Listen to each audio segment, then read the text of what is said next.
Hello and welcome to AFL Tonight. I'm Ruby Slasher. It's great to have your company. These are our top stories. The Bombers back in their former skipper to fire in a grudge match against the Hawks. The Lions weigh up whether to challenge bans handed to three key players, and all the fallout at the Blues as they aim to bounce back on Thursday night. Well, Essendon coach Brad Scott admits there'll be a bit of extra feeling against Hawthorn this Friday night following last year's Zach Merrett drama. Merrett pushed for a trade to the Hawks over the off-season but was held to his contract, with a record crowd expected for the grudge match. After trying to do a runner from Essendon, Zach Merrett will come face-to-face with Hawthorn on Friday night in a match with just a little bit extra following last year's trade period. The rivalry's real, there's no doubt. Certainly from our perspective, don't want to speak for them, but and what you're referring to at the end of last year, does it add spice? Probably. Brad Scott sure Merrett is ready for what awaits. I've seen some strong, resilient characters in my time in footy. Zach Merrett's at the top of the echelon, top echelon in terms of guys who have resilience, and so of course my job as coach is to support him, but with those guys, my experience tells me just to get out of the way and let him do his thing. Isaac Kako up against it to play as he pushes to return from a hamstring injury. Look, if he plays, it'll be somewhat of a risk because we pushed him pretty close to the line, but he's been fantastic in his rehab and we'd love to have him out there, but we've just got to weigh up a decision on risk-reward. Scott leaving the door ajar for at least one new face under lights on Friday. Yeah, I think we'll see one. We're going to pick the side that's obviously going to give us the best chance, and if that happens to include a couple of debutants, I think that's really exciting for our future. This time last year, 80,735 fans were in attendance for the Essendon and Hawks clash. It was a record home and away crowd between the two sides, and they'll be hoping, given all the off-season drama, a new record can be set in 2026. Yeah, well, there might be an extra 10, 15,000 people there. This is always the great thing. I mean, I don't want to talk it down because I've said before publicly that my football childhood was framed around Hawthorn Essendon games. Andrew McGrath to lead the Bombers, but it's the former captain set to take centre stage in a game full of intrigue. David Zita, Fox Sports News. The Lions' premiership defence is off to a shaky start with a key midfielder injured and three players facing suspension. David Zita joins us. David, thanks for your company. Now, will the Lions challenge any of the bans handed to Harris Andrews, Zach Bailey and Darcy Gardner following that loss to the Bulldogs? Evening, Ruby. They are going to challenge two of those three. So we'll go with the one they've accepted first off. Zach Bailey won't be playing this week against the Swans. They've accepted his one-match ban, but it is the two big ones here. So Harris Andrews, of course, the co-captain, his three-match ban for a careless conduct with Artie Jones. That is something that they are going to be taking to the tribunal. Now, normally I'd say this is just a cut and dried case. You can see there the Bailey incident that happened. And I think with the Andrews one in particular, this is a really interesting one because it's careless, severe impact and high contact. You would think that that is gone.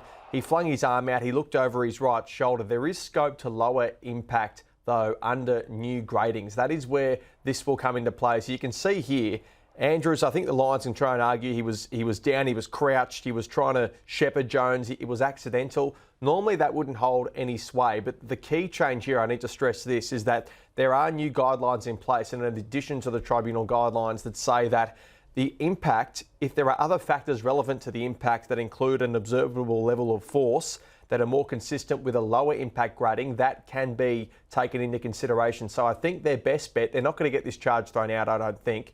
I think their best bet is to try and get impact downgraded from severe to high or even medium. I don't think it will, just because of the concussion. You see what happens there to Artie Jones. I'd be quite surprised if the tribunal were to downgrade that ban, even with the new guidelines. But it is the first test case of its kind, given the new guidelines that are in place. So that's one to watch there. Darcy Gardner on Aaron Norton. You've already seen the Zach Bailey incident. The Darcy Gardner on Aaron Norton incident is one that they'll also be taking to the tribunal. Now, this was graded as careless with medium impact and high contact. So the impact here has been graded medium. The impact in the Bailey one was graded low. I think that they would suggest, the Brisbane Lions, that they can get this from medium down to low impact. If it's careless, low impact, high contact, it's just a fine, so he would be free to play this week, as we saw with Jai Newcombe last week for the Hawks. So I think that's their argument there, and they know, I think rightly so, the Zach Bailey one isn't going to be downgraded from low impact. So the Harris Andrews one, of course, full of intrigue. The Sydney Swans this Saturday, we know Charlie Curnow is in some good form to start against in his new club. And then they've also got of the bye, obviously first up after that. And then St Kilda at Marvel and Collingwood at the Gabba. So those are the matches Harris Andrews at the moment is missing. They'll also be without Hugh McCluggage for at least 1 week with his injury blow as well. So that's 3 All-Australians who won't be out there against the Swans. They'll be hoping to have Harris Andrews back a bit sooner than that as well. So some big cases tomorrow night at the Tribunal, Ruby. Absolutely. There'll be plenty of eyes on those cases. You'll be covering it all for us. Thank you very much, David. With opening round in the bank, attention turns to round 1 with all 18 teams involved. And of course, that means we'll be at the MCG on Thursday night. And that's where we find our reporter, Drew Jones, who we can welcome in. Drew, it'll be the traditional Richmond-Carlton clash with plenty on the line. Ruby, always seems to be high stakes when these two teams play off at the MCG early in a season, and there's no doubt there is going to be a lot of tension on Thursday night, particularly for the Blues. Now, this has just been added to the mixer because of Sam Doherty's comments. Whether they should have been made public, that's open to interpretation, but it has just started what Gerard Whateley calls the Blues doom loop amongst supporters, where already there's, I guess, doom and gloom around their prospects for this season. So 12 goals in the third quarter they conceded against the Swans, and that was essentially the difference in the game. But now they come up against the Tigers, who of course famously produced one of the biggest upsets in AFL history, to beat them in the corresponding fixture last year, and to go 0-2 with, you know, the prospects of Michael Voss, who's out of contract at the end of the season. It would be a very, very unideal way for the Tigers to start their season. So there is going to be a fair bit of tension come Thursday night. Just from a selection perspective, we know Adam Sard won't be out there for the Blues after hurting his hamstring. Cowan, Carroll or Boyd in the mix to replace him in the back line. And then from the Tigers, well, of course, starting year 3 under Adam Uze, they are expected to have Sam Grill debut, their pick 8 from the national draft from the Oakley Chargers, will play a bit of halfback and a bit of wing, an exciting prospect. And the Tigers hoping that Sam Lawler can have a breakout season after a pretty promising year 1 for the number 1 pick. But no injuries through this pre-season, and some more time in the midfield means it could be a big year for Sam Lawler. 4 games here at the MCG this weekend, Ruby. The AFL will be hoping they can break the round 1 attendance record for a 3rd consecutive year. They'll need 432,000 people to attend the footy across the weekend. And just an injury update out of Geelong. So they've got a massive game against Fremantle this Saturday at GMHBA Stadium after a first-up loss against the Suns. Of course, there was no Patrick Dangerfield, their skipper, because of a calf injury, and no Jeremy Cameron with a quad. Both trained last Friday. They pulled up well, and the expectation from the Cats is that they will play this weekend. They just need to get through training this week. So a lot to look forward to, and what's going to be a huge round 1, Ruby. We can't wait for it. And of course, we'll be here at the MCG on Thursday and Friday night. Looking forward to it. We only have to look back to round 1 last year, where Richmond really put it to the Blues and made an exciting game where they kicked off their season with a win against Carlton. So very much looking forward to it. Drew, thanks so much. GWS forward Phoenix Gothard admits there was some added motivation to prove the doubters wrong in the weekend's win over Hawthorn. Gothard played his first game since being taken with pick 12 in the 2023 draft. There had been plenty of discussion about some of the Giants' missing star power in the lead-up, something Gothard says was a motivator. Somewhat. I think we all knew it was there. Yeah, it was addressed a little bit, but I think we all had that external motivation that we obviously seen it in the media. So yeah, we wanted to go out there and perform for the fans and for ourselves, really. Adam Kingsley's men got off to a scintillating start, booting 8 goals in what was a high-scoring opening term. Key forward Jake Riccardi booted 3 goals and says the opening minutes were a focus for the squad.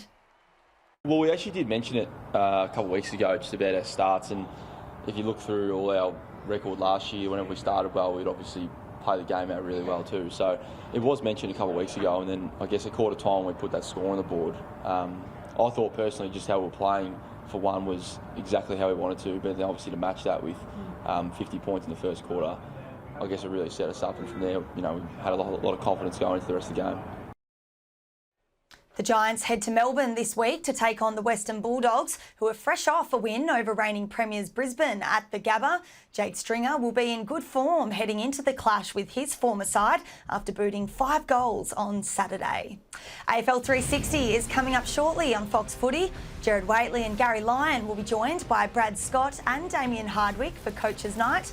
That's from 6:30 Eastern. Then Lee Matthews joins the team on the couch from 7:30 Eastern. Up next on AFL Tonight, all the opening round fallout as we talk tactics with Tom Mitchell, and Jon Ralph brings us the latest on the Sam Doherty comments at Carlton. Stay with us.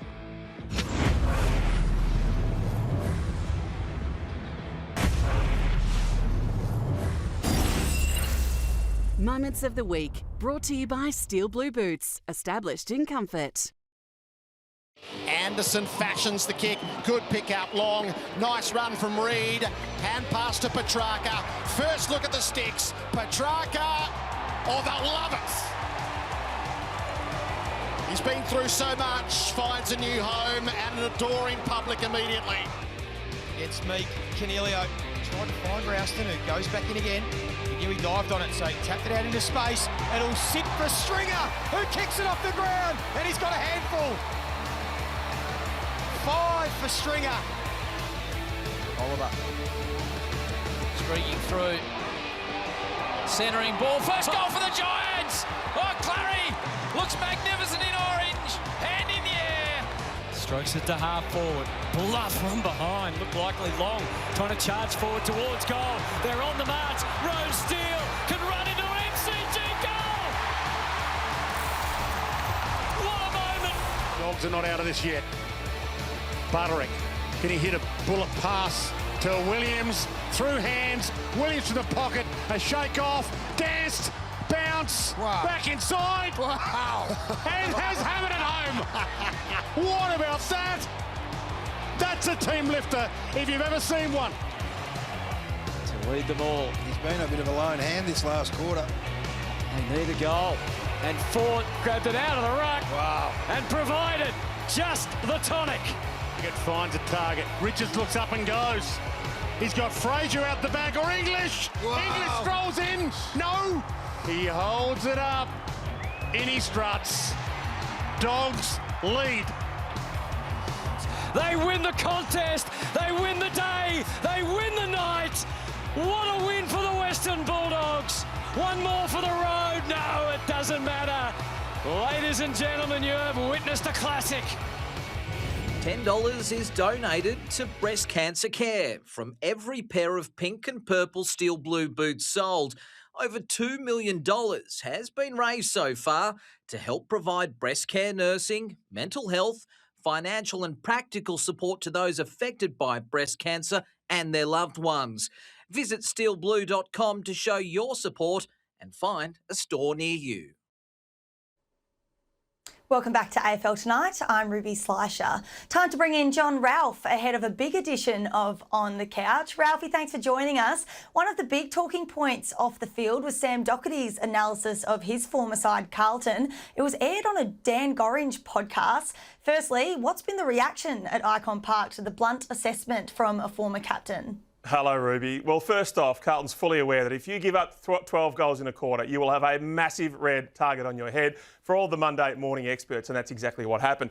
But what Carlton's desperate to do is not be derailed by the F-bomb controversy. Now, they admit that they are a very different place to what they were last year and even in previous years when Sam was the club captain. It's almost like they're looking forward to this as a litmus test in terms of assessing their personal growth. So last year, so many little things became big things. They didn't control the noise. They didn't basically stop the bull dust. That turned into massive stuff. They catastrophised those little moments and then they snowballed into full-blown crises. And so this year, the personal growth has been about being on an even keel. Now, they're not in a bubble. All the players, apart from Mark Pitnet, basically have heard these comments. He wasn't even aware of them yesterday. But speaking to people within the club, it's pretty steady. You know, they are on that even keel. So they've got a new CEO in Graham Wright. They've got a new football boss in Chris Davies.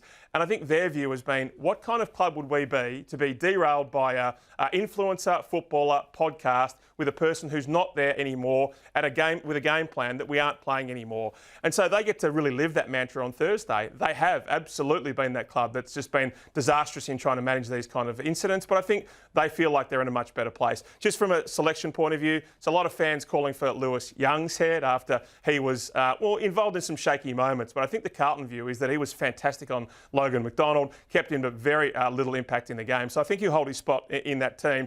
Adam Sard, of course, will miss a week with a hamstring. They've got 24 days until the next game, given they have a bye. So I'd imagine that he'll only miss one contest. But Jordan Boyd's there as an emergency. Matt Carroll and Lockie Cowan are halfbacks who played VFL coming back from injury who can potentially fill that role. So they've got dramas as usual, but they've got some depth there in their defence to try and hold up against Richmond on a massive Thursday night contest. It is going to be a massive contest. Now, a bit more broadly on the Dan Gorringe matter, but what's your take on the manner in which Doherty's comments came into the public domain? Well, my expertise is that I'm very much a media dinosaur. So 25 years in this gig, I mean, that would be preposterous to me as a Herald Sun journalist to try and run something like that when your mate sends you a voice note without double-checking it, triple-checking it and checking it again. You wouldn't have done it 20 years ago and you certainly wouldn't have done it even a couple of years ago. But I think we're in that engage and enrage part of the media, aren't we? You know, all the rules are off. You know, it worked really well for Cole and Jackie O until it didn't. You know, you get people to have visceral reactions to you. And so if you are Dan Gorringe, this could not have played out any better across the weekend. You plug your podcast, you get into a spat with one of footy's most experienced and beloved broadcasters. He doesn't really mind that Sam Doherty had to go on 3AW to almost clarify the fact that it was shared against his will. And so us old fossils will shake our heads, and then the cool kids will listen to him even more. I think the cautionary tale here is that the AFL has basically jumped into bed with Dan, and so they have invited him as one of those football influencers across to the state of origin and access all areas. And then he gets on his podcast again today, and he talked about Lee Matthews shutting the F up, and he talked about players like Matthew Lloyd being filthy rats. So if you are going to engage with that as the AFL, you have to be aware of the fact that there's a dark side to that as well. So I'm a dinosaur. Dan Gorringe is really happy, but it's a slippery slope for the AFL. Now, I want to talk about the Pies. Collingwood has confirmed a change to their best and fairest voting system following Darcy Cameron's win last year over Nick Dacos. What's been the reaction? Any changes, Ruby, you would still absolutely run away with the female equivalent. Yeah, so Collingwood's keeping mum today. They're not talking at all about any potential changes or, in fact, the tweaks that Craig McRae spoke about. I spoke to Mick McGawan today, so he's one of those long line of players who has won multiple Copeland trophies. He's so proud of his. Of course, in 91, they had a terrible year. His great mate Darren Mullane passed away, and he promised his parents, he says, I will devote everything to the cause to be a better person and to a better player, and of course to fill in for Darren's hole. He won the next two. So history served this club fairly well. 6 Copelands for Buckley, 5 for Pendlebury, 3 for Swan, 2 for McGuan, Grundy, Shaw, side bottom in recent years. His point of view is that this is not for the outriders. This is not for the extraordinary games. That's what the Brownlow medal's for. You can have 7 best on grounds, you can sneak a Brownlow. He said the Copeland's for consistency. He said, I don't understand the logic. If they're changing it to say Nicky's not consistent, I've never seen a more consistent player than Nick's first 3 years. I think everyone expected Nick to win it. So whether that was a knee-jerk reaction to that, I'm not sure. So the decision's been made. Craig McRae's really strong on this one, but you just have to keep thinking about Darcy Cameron, who was so exceptional last year, and maybe just might feel like the gloss has been taken off the 2025 Copeland medal. Well, a few more games like last night. I'm sure it won't be a problem for him at all. Ralphie, thanks so much for joining us. Chat soon. Now, to break down all the key moments from on the field across the weekend, Drew Jones caught up with our AFL Tonight regular Brownlow medal winner, Tom Mitchell. Tom, appreciate your time. Welcome to the AFL Tonight family, mate. Good to be here, Drew. Okay, so big start to the AFL season, opening round, and a really good win by Collingwood against the Saints at the G. What did you make of the Pies? That was a great win, wasn't it? I really liked how they controlled the game with uncontested marks. I think it's been something that over the last couple of years probably resorted to long down the line kicking too easily, and you could really see they controlled the whole game, really. And I also love the idea of shutting down the opposition's best player. So Perryman going to Nazaya was a really good move. So often last season, Nazaya was able to control games and getting his hands on the ball so often, and has become a star of the competition. Do you sense, after what we saw from Perryman, 2026 might be a bit more challenging for Naz? Well, I think across the board, I think tagging still has a place in the game. I think it's, why wouldn't you take out the opposition's best player, or at least make it a little bit harder for them? I still think the best players are naturally going to find the ball. They'll get their 30-odd touches a game, but if you can make that under a little bit more pressure, teams like Collingwood have resorted to system previously, and St Kilda played system, obviously not tagging Dacos as much as they probably should have, but I still think if you can take out the Oppo's best player, why wouldn't you? So Naz got a lot of touches in the back line last season. He played a bit more forward last night. What did you think of that? Yeah, it was interesting. We saw it in a few games across the round, didn't we? Bontempelli played a little forward, then late in the game he went behind the ball to save the game. So, you know, manipulating and putting your best players in different positions where they can be most damaging is something new, and maybe to do with the new 5 on the bench rule, you might have some more flexibility. Tom, a lot of hype around the Saints through the pre-season with all their acquisitions. What did you make of the way they played? Yeah, they still had opportunity to win the game. I think they were plus 20 for inside 50 and probably dropped a few marks they should have taken and missed a few goals as well. So, yeah, they look solid, but, yeah, I'm not sure where they're going to finish this year. I still think they probably lack a bit of talent across the board. So the Dogs, probably the most impressive win of the weekend, going to enemy territory against the two-time reigning premiers. So, and it feels like, you know, this maybe could be a bounce-back year for the Dogs, given that performance. Yeah, it may be a little early to make big statements, but it's a great way to start a season, going up against the back-to-back premiers in an away game and getting a quality win and being able to move Bontempelli in different positions. They clearly got a lot of trust in their midfield. Ed Richards, Matt Kennedy had a great game. Liberatore always plays well. Yeah, so Ed Richards, his evolution from half-back into midfield has been, you know, one of the great stories for the Dogs over the last year or so. But last night, on Saturday night, it felt like he really elevated himself. Yeah, he's a player that really drives his legs and finds his way out of trouble. That left boot is pretty damaging as well. He had some great lace-out kicks inside 50, looking for the big targets in Norton and Darcy. So NG Stadium, your former team, the Hawks, come up against GWS, and pretty impressive up front from GWS, considering they don't have Tom Green, no Josh Kelly, no Sam Taylor. And then a lot of attention on the Hawks midfield. What did you make of the mix and how it all looked? Well, the Giants were super impressive. I didn't tip them to win, but you know they had 8 of their best players out, arguably. So shows they've got some really quality depth that will carry them deep in the year if they can keep playing like that. In regards to Hawthorn, I really liked Nick Watson when he was in the centre bounces. He looked electric, and even some of his crumbing work around the ground was superb. Any player jump out of the box for you this weekend, Tom? Jump out of the box. Jake Stringer's probably one. He kicked 5, so he was quite damaging. And I think with Cadman going out, you know, he kicked 40 goals last year. They've obviously got Tom Green, Josh Kelly, some of the other guys you mentioned. Riccardi kicked 3, so a few of the key forwards for the Giants stepped up. So a nice weekend as well for the Swans to get the win on Thursday night, and then Gold Coast against the Cats on Friday night. But an even bigger weekend for the Mitchell family. I understand you've got some really good news for us. It's been a sleepless couple of nights, Drew. We had a newborn boy on the 7th, so yeah, 4 a.m. was an early start that day. Yeah, so hopefully you get some sleep. Probably not anytime soon, but coming up, and a new podcast coming out for you this season as well. Yeah, there is. Jack Ginnivan and I have started a new show called The Titch and Guinea Show, so thank you for coming and meet us here at our podcast studio. We're just out the front, about to record episode 3, so we'll be able to find that on all of our Ball Magnets channels, YouTube, Spotify. Looking forward to a big season. Can't wait for it, Tom. Appreciate your time. Nice debut on AFL Tonight. We'll see you soon. Just recapping that news from earlier in the show, the Lions will challenge bans handed to Harris Andrews and Darcy Gardner. They've accepted the one-match sanction given to Zach Bailey. Thanks for joining us on AFL Tonight. Make sure you stay across all the latest on Fox Sports News, and on Fox Footy, it's time for AFL 360. Enjoy.